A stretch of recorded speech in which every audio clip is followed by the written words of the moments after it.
Dobar den, učenici. Jaz sam Kimovska Visna i dneska ću učiti fizika za 8. odelenje. Današnja lekcija je disperzija i mešanje. Prije da продолжиме на новото, да се подсетиме на оно што веќе го учевме, можете да го стопирате видеото после секое прашање, да се обидете да одговорите на прашањето, а потоа да се проверите.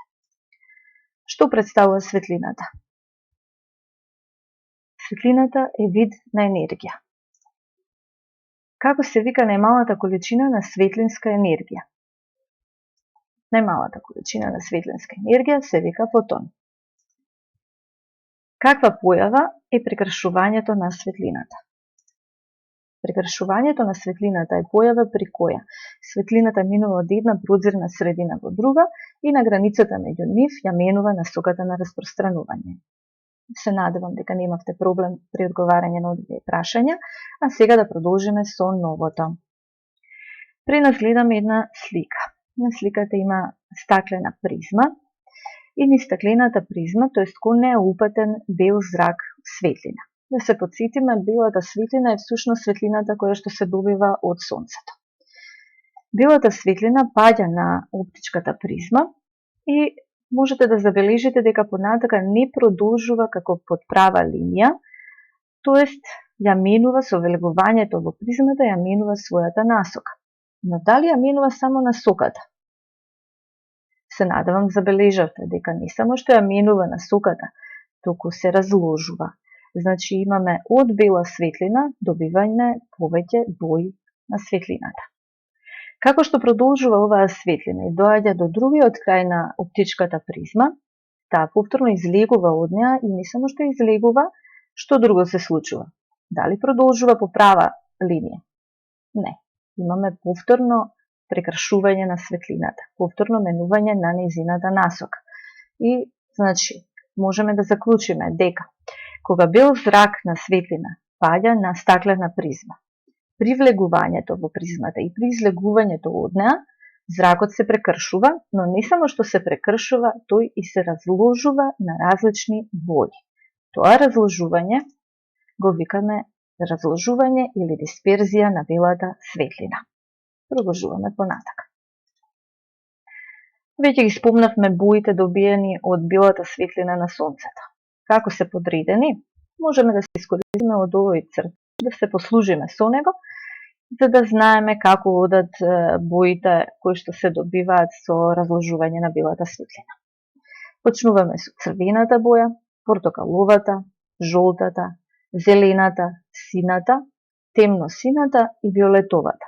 Оно што пред нас го гледаме сепак не се спектрални бои, ова се бои кои што се користат за сликање, меѓутоа цртежот ни помага за да запомниме кој е редоследот на спектралните бои кога имаме разложување на белата светлина.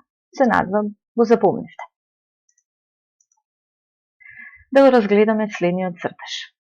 Да замислиме дека овде некаде имаме еден извор на светлина кој што е топчест. Знаеме од претходно дека топчестиот извор на светлина емитува светлосен сноп. За да добиеме светлосен зрак, како тука, на патот на светлосниот сноп ќе поставиме една препрека со мал отвор, точкаст отвор. Кога светлината ќе помине низ тој отвор, од оваа страна веќе добиваме светлосен зрак, тоа што нам ни треба. Да напоменеме дека тој зрак представува бела светлина. Од претходно кажаното би требало да немате проблем да знаете дека кога тој светлосен зрак од бела светлина ќе падне на оптичка призма, веќе кажавме дека се прекршува еднаш при влегувањето во неа и еднаш при излегувањето од неа. Но не само што се прекршува, тој зрак светлина се разложува на спектралните бои.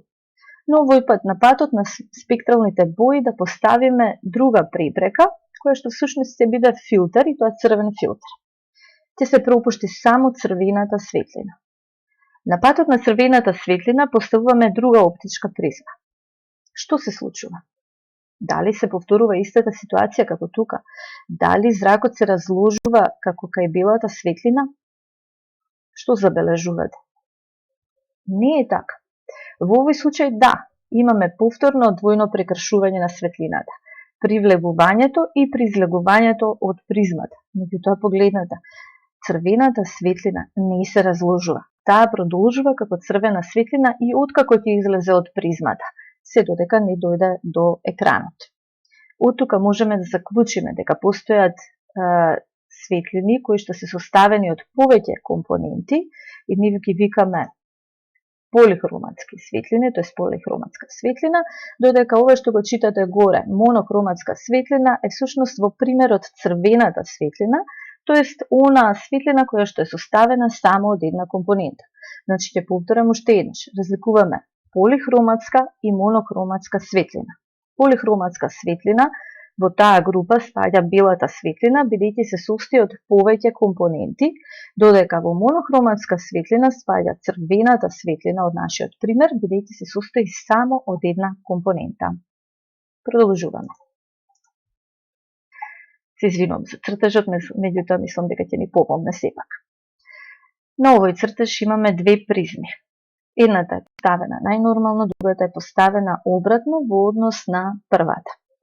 На првата призма имаме бел зрак светлина кој што паѓа на призмата и влегува и излегува од неа.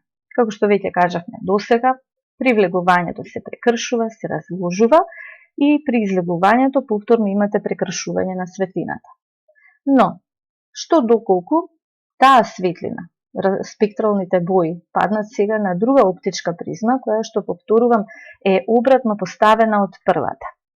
Повторно светлината, како и во претходниот случај, светлината при влегувањето и излегувањето од оптичката призма ќе се прекрши, но овој пат не само што ќе се прекрши, таа ќе се собере во една точка и ќе излезе од оптичката призма како бел зрак светлина. Оваа појава, можеме да кажеме дека представува рекомпозиција од дисперзија на белата светлина. Значи, доколку ја немавме оваа призма тука, ние ќе имавме само дисперзија на светлината. Меѓутоа, со додавање на призма која што е обратно поставена од првата призма, добиваме собирање на светлосните зраци, поточно на спектралните бои, и добиваме како резултат еден зрак светлина и тоа бела светлина. Повторувам, тоа се вика рекомпозиција од дисперзија на белата светлина. Да разгледаме оваа оптичка призма. На неа се одбрани само два зрака од спектралните бои на светлината. Црвениот и виолетовиот. Тука забележувате дека тие тргнале од еден ист извор, значи патеката им е тука иста, се додека не навлезат во оптичката призма. Што се случува откако ќе влезат во призмата? Забележувате ли? Откако ќе навлезат во призмата, црвениот зрак и виолетовиот зрак се прекршуваат. И истото се случува и откако ќе излезат од призмата. Повторно имате прекршување на двата зрака. Меѓутоа, дали се прекршуваат на ист начин? Не. Кој зрак повеќе ќе се прекрши? Мислам дека се забележува, дека го учевте и самите, дека зракот со виолетова боја, со виолетова светлина, ќе се прекрши повеќе отколку зракот со црвена светлина. Да го разгледаме и следниот цртеж. Знаете дека постојат, рековме веќе дека светлината представува видна енергија и при тоа разликуваме различни видови на бранови. Познааваме радиобранови, микробранови, инфрацрвени бранови, ултравиолетови зраци, X зраци и гама зраци. И светлината представува еден вид на енергија. Ние, енергијата која што ја гледаме, тоест светлината која што ја гледаме во одреден размер. Значи се наоѓа во одреден размер на бранова должина, па затоа можеме да ја видиме. Но погледнете што се случува. Црвената светлина има бранова должина од 700 нанометри. Портокаловата, која што е следна во спектралните бои, има бранова должина од 600 нанометри. Жолтата има бранова должина од 580 нанометри. Зелената 550, сината 475, темно-сината 450 нанометри и виолетовата 400 нанометри бранова должина. Што заклучувате од тука? Дали брановата должина, значи, на секоја спектрална боја е иста? Не. Па од тука можеме да заклучиме дека ова е причината зошто зраците во првата ситуација, во првиот цртеж, различно се прекршуваат. Едниот помалку, другиот повеќе. Значи, причината за различното прекршување на секоја спектрална боја е всушност различниот индекс на прекршување. Спектрална анализа. Може да слушнаве за овој термин, меѓутоа се надевам ќе ви биде интересно. Дали тука имаме филмофани? Дали може би сте ги следале оние серии CSI, каде што истражувачите ќе земат некоја од субстанциите, ќе земат примерок од субстанција на местото на настанот и некако магично ќе дојдат до оној кој што го направил кривичното дело. Тоа се утврдува со помош на спектралната анализа. Не е се само во филмовите, не е се само фантазија. Химичарите за таа цел го користат уредот спектрометар, со кој што може да утврдат во мал дел од субстанција дека се содржи некој хемиски елемент. За таа цел ќе го разгледаме следниот цртаж. Доколку со помош на спектрометар се разгледаат одредени осветени гасови, ги добивате овие работи. Што е ова?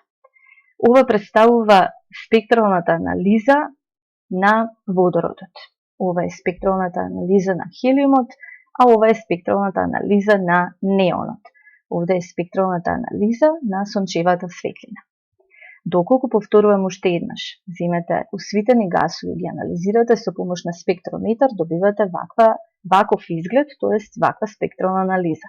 Дали можете да забележите дека во овие три спектрални анализи гледаме линии, додека во оваа спектрална анализа имаме само преминување од една во друга боја, и тоа континуирано преминување. Тоа значи дека оваа спектрална анализа е континуиран спектар, ни покажува континуиран спектар, додека овдека имаме линиски спектри. Дали можете да забележите во втората, третата и четвртата анализа, дали забележувате дека можеби некаде линиите се поклопуваат? Например, во втората и во третата анализа, или во втората, четвртата, третата и четвртата? Не. Ова исто спектралната анализа се користи затоа што таа е нешто исто како кога се земаат отисоци од прсти. Не постојат двајца во светот кои што имаат исти отисоци од прсти. Истото важи и за осветените гасови. Не можете да најдете спектрална анализа од два осветени гаса кои што имаат иста спектрална анализа, спектрална слика. Па според тоа можете да утврдите за кој хемиски елемент се работи, кој хемиски елемент се наоѓа во одредена субстанца. Од тука можеме да кажеме дека разликуваме континуиран спектар и линиски спектар. Виножито. Се надевам уште на почетокот на часот, кога дискутиравме за дисперзија на светлината, тоест разложување на светлината, ве асоцира на виножито. Виножитото се добива со помош на разложување на светлината, тоест со помош на дисперзија. Би сакала пред се да го разгледаме, да разгледаме оваа слика, да ја продискутираме, а потоа ќе објасниме како се формира всушност виножитото. Тука гледаме две виножита. Првото, појасното виножито, кај него црвената светлина се наоѓа надвор од лакот, додека виолетовата се наоѓа внатре во лакот. Причината за тоа е она што го зборевме, различниот индекс на прекршување на светлината. Црвената светлина се прекршува помалку од виолетовата и не само помалку, најмалку, додека виолетовата се прекршува најмногу, па затоа виолетовата е во внатрешноста на лакот, додека црвената е во надворешноста. Ова виножито го викаме главно, додека другото го викаме споредно виножито. Тоа е она што е побледо виножито. За разлика од главното виножито, кај споредното виножито, обратна е ситуацијата. Додека кај главното виножито црвената светлина беше од надворешноста на лакот на виножитото, кај споредното виножито црвената светлина се наоѓа од внатрешноста на лакот кај виножитото, додека виолетовата светлина овој пат е од надворешната страна на лакот. Ни остане да објасниме како се создава виножитото користејќи дисперзија. За таа цел ќе го разгледаме следниот цртеж. Како што забележувате, имаме една капка вода, таа ќе ни игра улога на стаклена призма. На капката вода, кога паѓа зракот бела светлина. Ние знаеме од претходно со стаклената призма дека зракот бела светлина кога навлегува во стаклена призма се прекршува, па така и тука се случува. Како што зракот од бела светлина навлегува во капката вода, тој се прекршува и притоа се разложува. Штом дојде до другиот спротивниот зид на капката, имате тотална рефлексија, поточно целосно одбивање на светлината. Потоа, како светлината дојде до другиот зид од капката, таа повторно се прекршува и излегува од капката.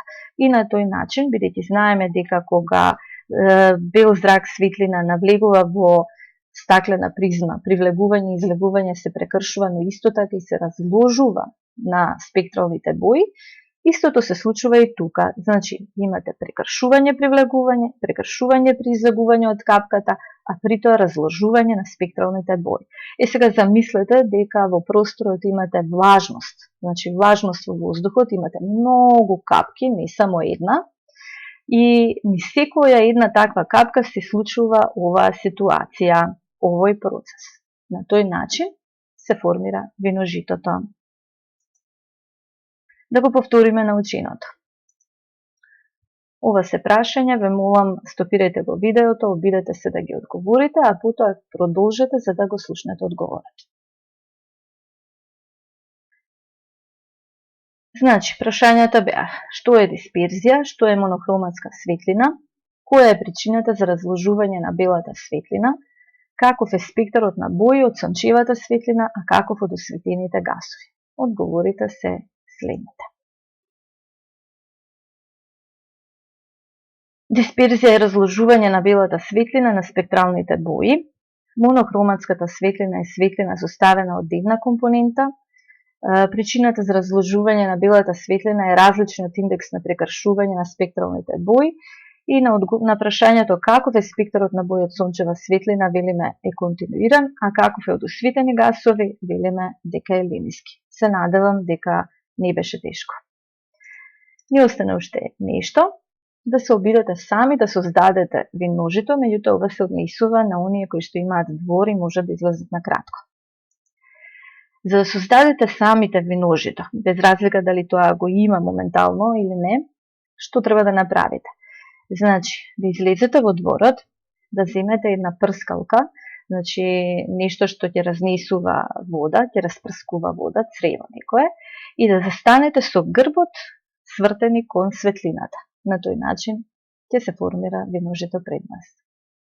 Се надевам дека лекцијата е јасна. Ви благодарам на вниманието.